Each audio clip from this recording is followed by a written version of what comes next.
Hey guys, what's going on? It's Dan, and I am back with another VBA match this week. We are up against Sasori, who was my opponent in finals last season, so Sasori is a very, very good battler. Looking at his team here, we see the Ndidi, Starmie, Jolteon, Togekiss, Scrafty, and Audino. So I obviously have a pretty focused Trick Room team. And I think his best way to deny it is going to be that Ndidi Starmie lead, so I'm going to bring this Liepard, just use his Ndidi Psychic Terrain for my Psychic Seed, and then I've got, the plan with this lead is protect Aromatisse turn 1, taunt the Ndidi so I don't get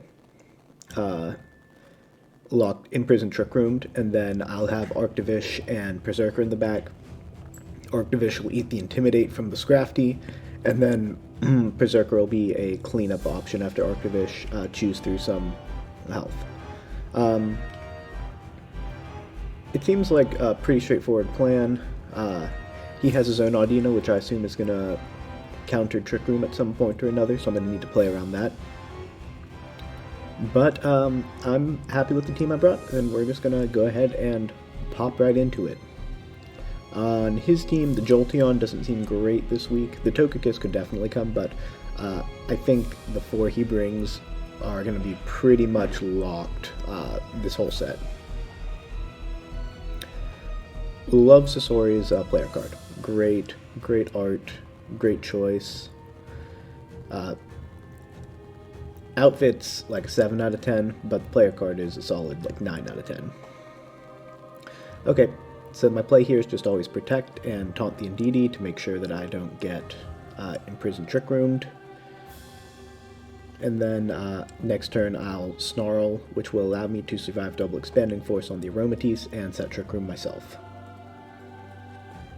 If I'm lucky, he goes for double expanding force this turn, because that's his second best Trick Room denial, and then this taunt just is free before the Snarl.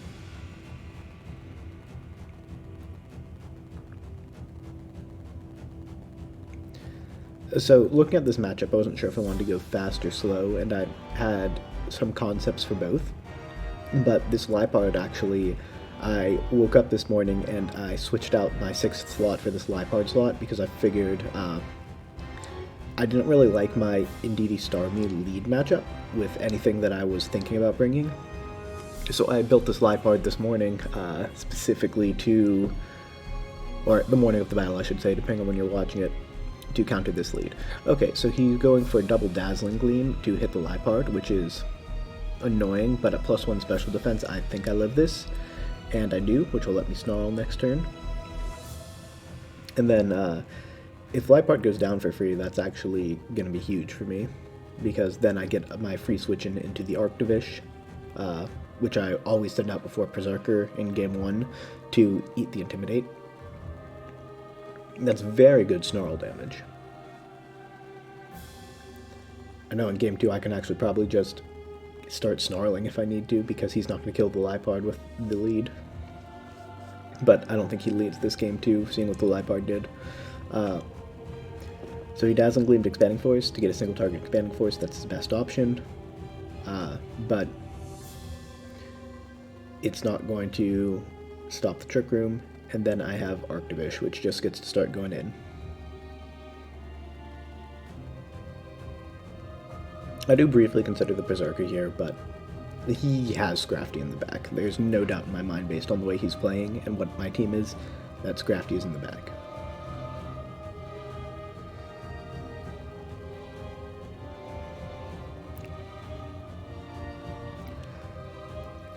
So here, I know I want to Dazzling Gleam, and then Aromatisse might go down, but I have to choose what to Vicious Rend into.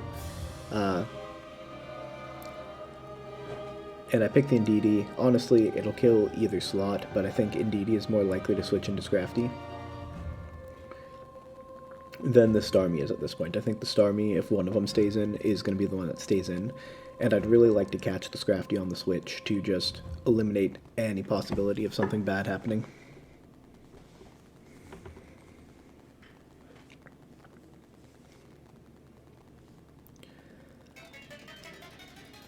So at this point, this is all still just in my preparation flowchart. The Scrafty switches in. This double up's gonna kill it. I'm just gonna see my white herb. Like, this is exactly like I was flowcharting this match. Like, in chess, there's the theory of opening preparation, where if you know an opening more than your opponent does, they will take more time than you at the beginning of the game because you already know what their best move is, and you know how to punish their best move as well, or punish mistakes, and you can get deep into a position without really having to spend too much time and come out with a bit of an advantage, and then an advantage on the clock as well. The clock advantage isn't as big in Pokemon, but that is 100% what's happening here. I've got,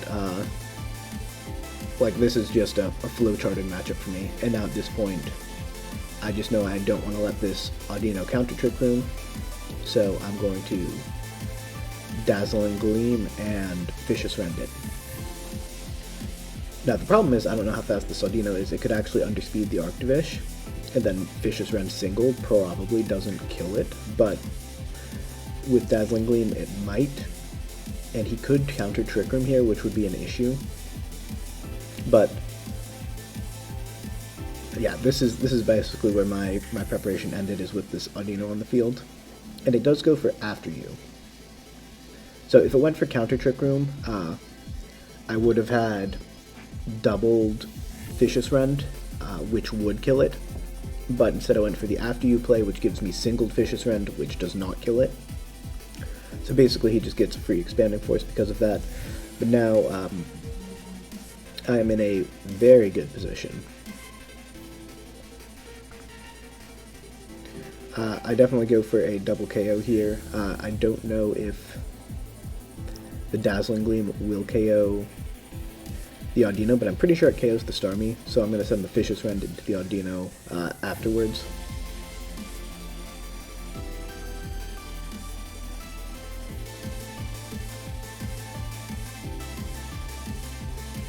And we're feeling pretty good in this situation. Dazzling Gleam takes out the Starmie, Audino survives. Technically he could tech something that lets it kill the Arctivish, which would make this position worse, but he doesn't. And Vicious Rend will take out Audino. Okay, so now we're in a 1v3 endgame situation, but he gets to reset his Psychic Terrain, and he's got one turn of Trick Room left. So his play here is 100% protect and then try and kill things with Expanding Force. These will both go down to an Expanding Force, and this indeed is faster if he stalls out the Trick Room. So what I want to do is send in my full health Berserker with an AV, which will never go down to an Expanding Force, and will be able to KO back when he does it. So it'll just sack the Arctivish here and finish off the game with Berserker.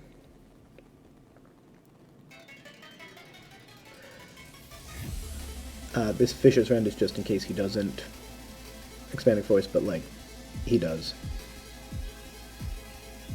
Or doesn't protect, but like, he has to, because if he doesn't protect, I reveal I brought Berserker, but I get a clean 3-0 with a doubled Vicious Rend into an Indeedee.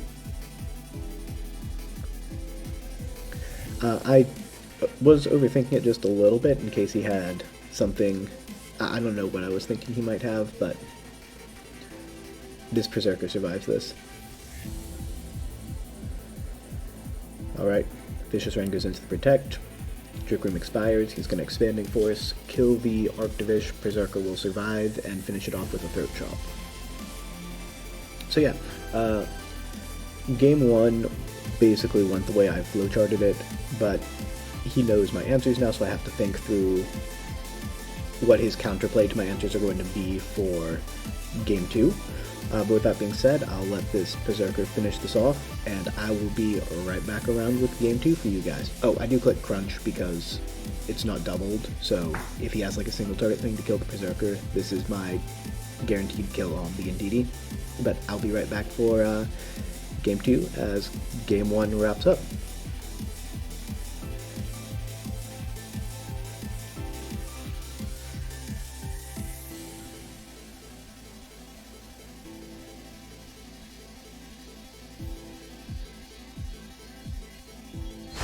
So, moving into Game 2, I really don't expect him to go with the Indeedee Starmie lead anymore, which means that my own Indeedee is probably fine.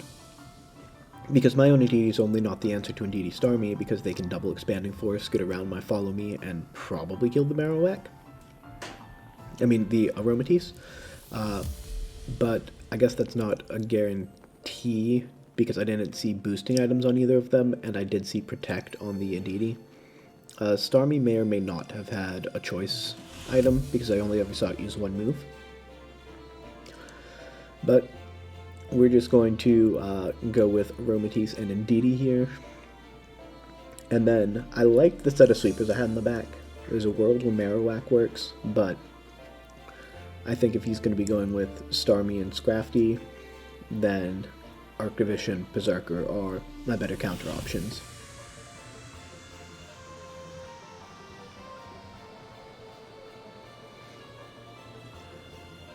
So, I don't think he can stop Trick Room here unless he leads the Indeedee Starmie, and because Indeedee has revealed Dazzling Gleam, Expanding Force, and Protect, I know it doesn't have Imprison Trick Room, which means he can't Imprison Trick Room me.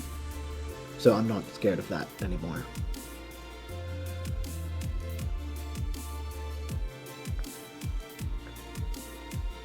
So we are hopping on into it.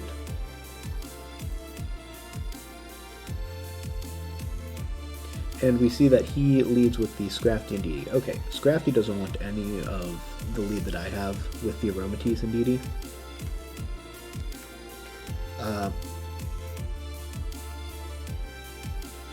It could still have something that annoys the Aromatisse, so like Follow Me is probably clean here because of Expanding Force and then Scrafty hitting with, I don't know, a Steel move. I've got a Babiri Baby, but Babiri Berry. I hate saying that out loud every time.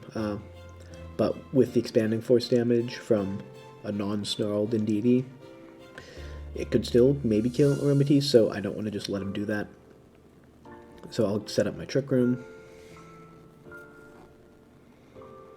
And Scrafty switches out. Okay. Dino comes in. So this is going to lead a interesting game 2 position. Or turn 2 position. I am 75% sure that this Audino's coming in just to click Trick Room. So, what I'm going to do turn 2, I've already decided this when it comes in, because I can't kill this Audino in one turn, but I can click Trick Room again, get an extended turn of Trick Room when he Trick Rooms as well, use my Expanding Force to chunk the Audino to just over 50%, then Dazzling Gleam Expanding Force kills it before it can unset the Trick Room again. So, the read here is that he just Trick Rooms with Audino. He protects. I'm feeling okay about this. Expanding Force.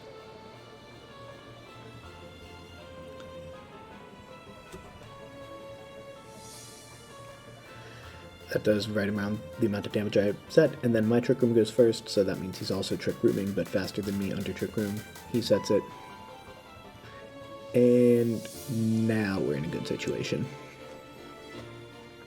Because Dazzling Gleam Expanding Force kills Audino here. So does Helping Hand Expanding Force, but Dazzling Gleam will cover for a Scrafty switch better.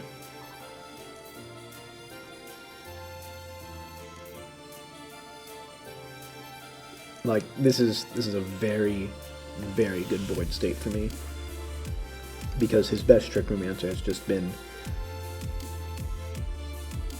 rendered pretty useless.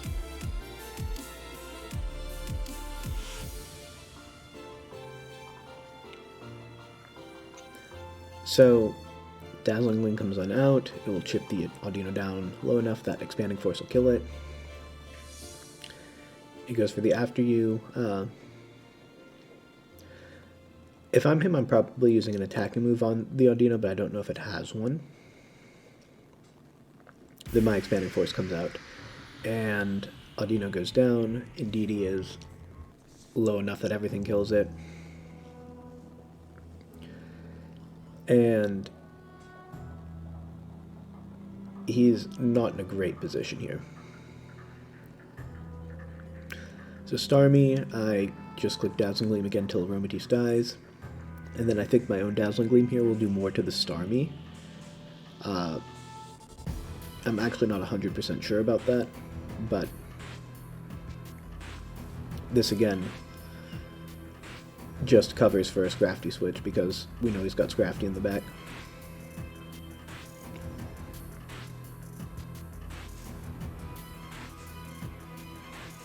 Protect comes on out, so I'll get a double Dazzling Gleam off here. That'll just go into this Starmie. Indeedee will survive.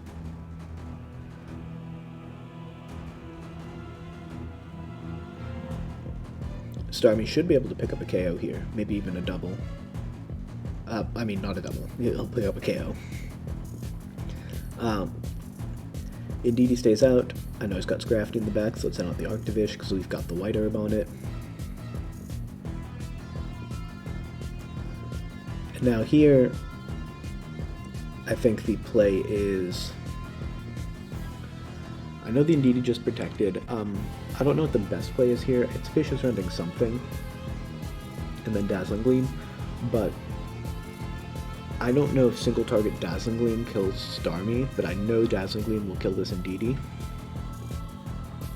So I kind of want to just Vicious Rend the Starmie, and then Dazzling Gleam. I'm not sure if this is right or not, but it feels right. Because that covers for a potential switch again. And yeah, it ends up working. I don't know if there's a way he could have punished that with a Protect. I don't think so. But this puts me into a 3v1 situation again against Scrafty. There's no Psychic terrain, so if Scrafty kills something this turn, Berserker can come in and fake out. I don't know if this Scrafty has Protect.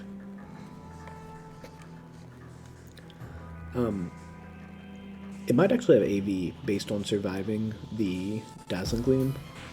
I'm not entirely sure, but I do know a doubled Vicious Rend from this Arctivish, even if it's 252 HP, if the roll is in my favor to KO. So if he doesn't Protect, I just win right here.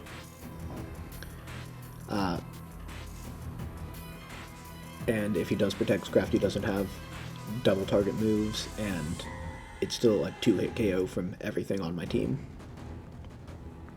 So he can only kill one thing a turn, so I will get, with my last Pokemon, the second hit that I need to kill it, even if he has Protect here and is faster than everything on my team. But I just get the Vicious Rend, and I get a crit on it. Don't necessarily think that mattered. This game was pretty much locked up, and I think that might have KO'd anyway. But good games to Sasori, having some fun this VBA season, and I will be back next week. Bye.